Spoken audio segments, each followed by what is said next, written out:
Science and education word में आपका स्वागत है दोस्तों आज हम बात करने वाले हैं कि भोजन का पाचन कैसे होता है।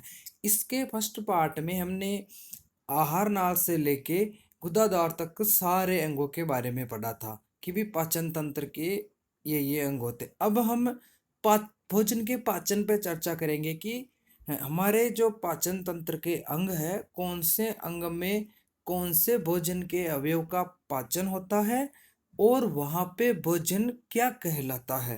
तो दोस्तों बिना देर के शुरू करते हैं। तो जो हमारे पाचन तंत्र का सबसे पहला पार्ट होता है मुख, और मुख के बाद आता है मुख गुहा। तो दोस्तों मुख गुहा में हमारे भोजन का पाचन स्टार्ट हो जाता है। जैसे ही हम भोजन का मतलब निवाला मुंह में लेते हैं तो दांत और जीभ के द्वारा उसको अच्छी तरह से चबा के उसके अंदर लार लार उसके अंदर मिला दी जाती है। तो जो लार होती है दोस्तों वो 6.8 उसका पीएच होता है, यानी वो हल्की अम्लीय होती है। और यहाँ पर क्या होता है कि उस भोजन को चबा चबा कर बोलस यानी बोलस में परिवर्तित कर दिया जाता है, यानी यहाँ पर भोजन बोलस कहलाता है। अब जो लार होते हैं उसमें एमाइलेज और टाइलिन नाम के टाइलिन और लाइसोसोम नाम के दो एंजाइम होते हैं। तो जो टाइलिन होता है वो स्टार्च के पाचन का कार्य करता है, और जो लाइसोसोम होता है वो बैक्टीरिया वायरस इनको अपघटन या इनको नष्ट करने का कार्य करता है। यानी कि जो यहाँ पर स्टार्च का पाचन शुरू हो जाता है, यानी जो स्टार्च होता है वो एमाइलेज द्वारा माल्टोज में बदल जाता है, यानी जो पॉलीसेकेराइड होते हैं वो डाइसेकेराइड में बदल दिए जाते हैं। यहाँ पर सिर्फ यही होता है। और कुल भोजन का 5% और कार्बोहाइड्रेट का 20 से 30% पाचन यहाँ पर होता है। उसके बाद जो भोजन है वो ग्रसनी के द्वारा अमाशय में आता है। तो दोस्तों अमाशय में क्या होता है कि जो भित्तीय या ऑक्सिंटिक कोशिकाएं होती है वो उसके अंदर जो भोजन अपना आया था उसके अंदर हाइड्रोक्लोरिक अम्ल को मिला देती है। तो यहाँ पर जब हाइड्रोक्लोरिक अम्ल उसके अंदर अच्छी तरह से घुल जाता है तो वो भोजन यहाँ पे काइम कहलाता है। क्या कहलाता है दोस्तों? काइम कहलाता है। अब होता क्या है कि इसके अंदर 3 प्रकार की कोशिकाएं होती। मैंने बताया, एक तो जो भित्तीय कोशिकाएं होती वो हाइड्रोक्लोरिक अम्ल का, म्यूकस कोशिकाएं श्लेष्मा का, और जो पेप्टिक कोशिकाएं वो पेप्सिनोजन का स्त्रावण करती है। और जो पेप्सिनोजन है वो प्रोटीन के पाचन के लिए आवश्यक है, यानी वो प्रोटीन जो है उसको पेप्टाइड में और पेप्टोन्स में उसका अपघटन कर देता है। यानी सीधा सीधा सा क्वेश्चन है कि भाई आमाशय में प्रोटीन का पाचन होता है, सिर्फ पाचन होता है। मैं पाचन की बात कर रहा हूँ। पाचन और अवशोषण दो क्रियाएं हैं जो साथ साथ चलती है, लेकिन आमाशय में सिर्फ पाचन होता है।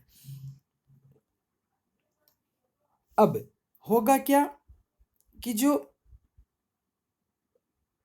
आमाशय में प्रोटीन का पाचन हुआ, तो अब प्रोटीन का पाचन कैसे होता है कि जो हाइड्रोक्लोरिक अम्ल है वो यहाँ पे उसका पीएच 1.8 होता है, तो वो अम्लीय माध्यम यहाँ पे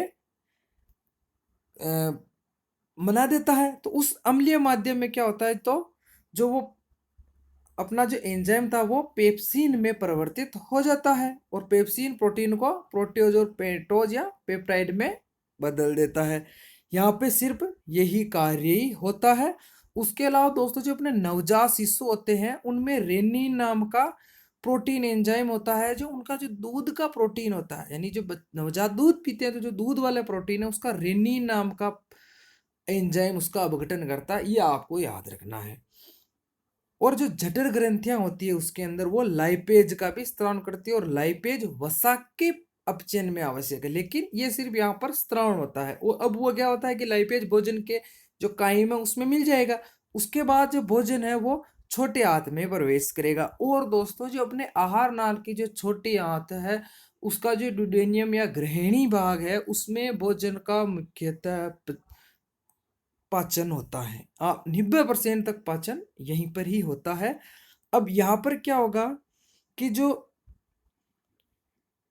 भोजन के साथ देखो लाइपेज भी आ गया और प्रोटीन का पाचन भी हो गया, यानी वो यहाँ पे आके मिल गई। अब यहाँ पे क्या होगा कि जो अपना यकृत है जो पित्त का स्त्रावण करता है और उसका स्त्रावण करके वो पित्ताशय में भेज देता है। अब पित्ताशय से पित्त नलिका और अग्नाशय से अग्नाशय नलिकाएं द्वारा क्या होगा कि आंत्र के अंदर ट्रिप्सिनोजन, क्राइमोट्रोप्सिन, प्रोकार्बोटेज, एमाइलेज, न्यूक्लियस एंजाइम जो निष्क्रिय रूप से पड़े रहते हैं, उस रस के आने से वो सक्रिय ट्रिप्सिनोजन में बदल जाते हैं, क्योंकि उसका पीएच 7 होता है और सारे माध्यम में ये बदलते। उसके अलावा दोस्तों जो पित्त होता है उसमें विलिरुबिन और विलिवर्डीन नाम के दो पित्त वर्णक होते हैं जो मल के पीले कलर के लिए उत्तरदायी है। ठीक है। तो यहां से क्या होगा कि पित्त में एक तो पित्त ने क्या किया, सारी माध्यम दिया, एक पित्त ने क्या किया, वर्णक दिया, और एक पित्त क्या करता है कि जो अपनी जो वसा होती है उसके इमल्सीकरण, इमल्सीकरण का मतलब है कि उसको मिसेल यानी उसके छोटे छोटे कणों में वसा को तोड़ने के लिए भी क्या है, उत्तरदायी है। अब उसके अलावा अपन देखते हैं कि भाई कैसे पाचन होता। तो अब जो प्रोटीन थे, प्रोटीन का वहां पे क्या हुआ, पाचन हुआ था, प्रोटीन पेप्टोन और प्रोटोज में वहां टूट गया। अब यहाँ पे ट्रिप्सिन, काइमोट्रिप्सिन और कार्बोपेप्टिज नाम के 3 एंजाइम के द्वारा वो यहाँ पे डाइपेप्टाइज में टूट जाएंगे।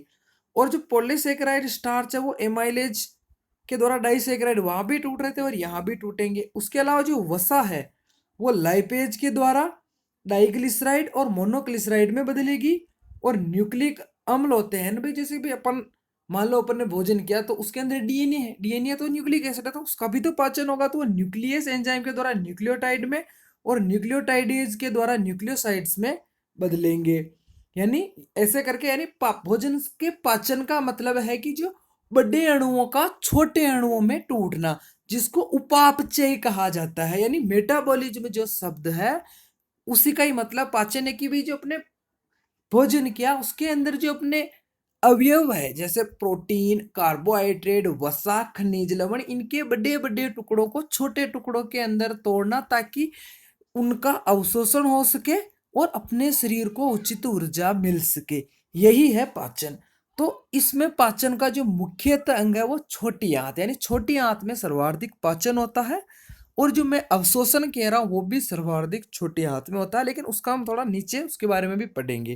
पहले हम पाचन के बारे में पढ़ लेते हैं कि भाई देखो न्यूक्लियोसाइड्स में टूट गया, यानी सबसे यानी बहुलक किस में टूट रहा है, एकलक में, यानी पॉलीमर यहाँ पे मोनोमर में टूट रहे हैं, तभी तो उसका अवशोषण होगा। यानी अपना शरीर भोजन के बड़े बड़े कणों का अवशोषण नहीं कर सकता, उसको छोटे छोटों में तोड़ा जाता है। अब देखो जो आंत रस है, जो आंत रस है उसकी जो म्यूकेशल उपकला है, यहाँ पर क्या होता है कि भोजन को अवशोषण योग्य कर दिया जाता है। अब देखो जो डाइपेप्टाइड टूटे थे वो डाइपेप्टिडेज एंजाइम से अमीनो अम्ल में, माल्टोज माल्टेज से ग्लूकोज और ग्लूकोज में, लेक्टोज लेक्टेज द्वारा ग्लूकोज और गैलेक्टोज में, सुक्रोज सुक्रेज एंजाइम से ग्लूकोज और फ्रक्टोज में।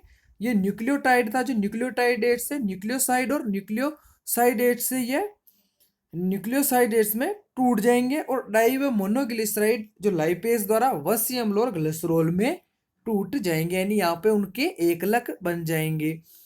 अब बड़ी आंत में पाचन, बड़ी आंत में पाचन की कोई भी क्रिया नहीं होती है, लेकिन कुछ खनिज जल और औषध का अवशोषण होता है। और जो श्लेष्मा का यहाँ पे क्या होता है, श्लेष्मा का स्त्राव होता है, जो अपना भोजन पच जाता है ना उसको क्या करता है कि वो चिपकने और स्नेहन नहीं होने देता, मतलब उसको ऐसा बना देता है कि आसानी से मल त्याग हो सके, और ये अस्थायी रूप से यहाँ पड़ा रहता है, उसके बाद त्याग दिया जाता है। अब अवशोषण, मैंने कहा ना भी अवशोषण भी पाचन के साथ साथ चलता है। तो जो मुख है ना उसमें सिर्फ आइसोप्रेनिल, ग्लिसरॉल, ट्राइनाइट और कुछ औषधियों का अवशोषण होता है। अमाशय में बहुत कम अवशोषण होता है, यानी जल, ग्लूकोज और एल्कोहल का थोड़ा बहुत अवशोषण यहाँ पे होता है। और छोटे आंत में 90% अवशोषण, यानी प्रोटीन से अमीनो अम्लों का, वसा से ग्लिसरॉल और का, और जो अपने जितने भी कार्बोहाइड्रेट थे उनके एक लेग यानी जो सुक्रोज है यानी मोनोसेकेराइड जो है उनका ही यहाँ पे अवशोषण होगा। इस प्रकार से भोजन का पाचन होता है। यहाँ पे मैं आपको कुछ मुख्य बातें बता देता हूँ कि जैसे जो लार है, लार का पीएच 6.8 होता है, HCl का 1.8 और पित्त का जो है वो 7 पॉइंट कुछ ही था, यानी 7.7। तो आप ये याद रखें, ये एग्जाम में पूछते हैं कि भाई किसका पीएच कितना होता है, तो 7.7 यानी जो अपनी लार होती है वो हल्की अम्लीय, पित्त हल्का क्षारीय होता है, और जो भोजन है वह मुख के अंदर बोलस, और छोटी आंत और अमाशय के अंदर काइम कहलाता है, और मलाशय के अंदर आकर वो मल कहलाता है। इस प्रकार दोस्तों पाचन क्रिया कंप्लीट होती है, इसी के साथ ही पाचन तंत्र टॉपिक भी कंप्लीट होता है। अगर आपको मेरा ये वीडियो पसंद आया तो अधिक से अधिक शेयर करें, और दोस्तों सब्सक्राइब जरूर करें, आप सब्सक्राइब नहीं करते हैं, और इसको अधिक से अधिक इसको लाइक करें दोस्तों। धन्यवाद।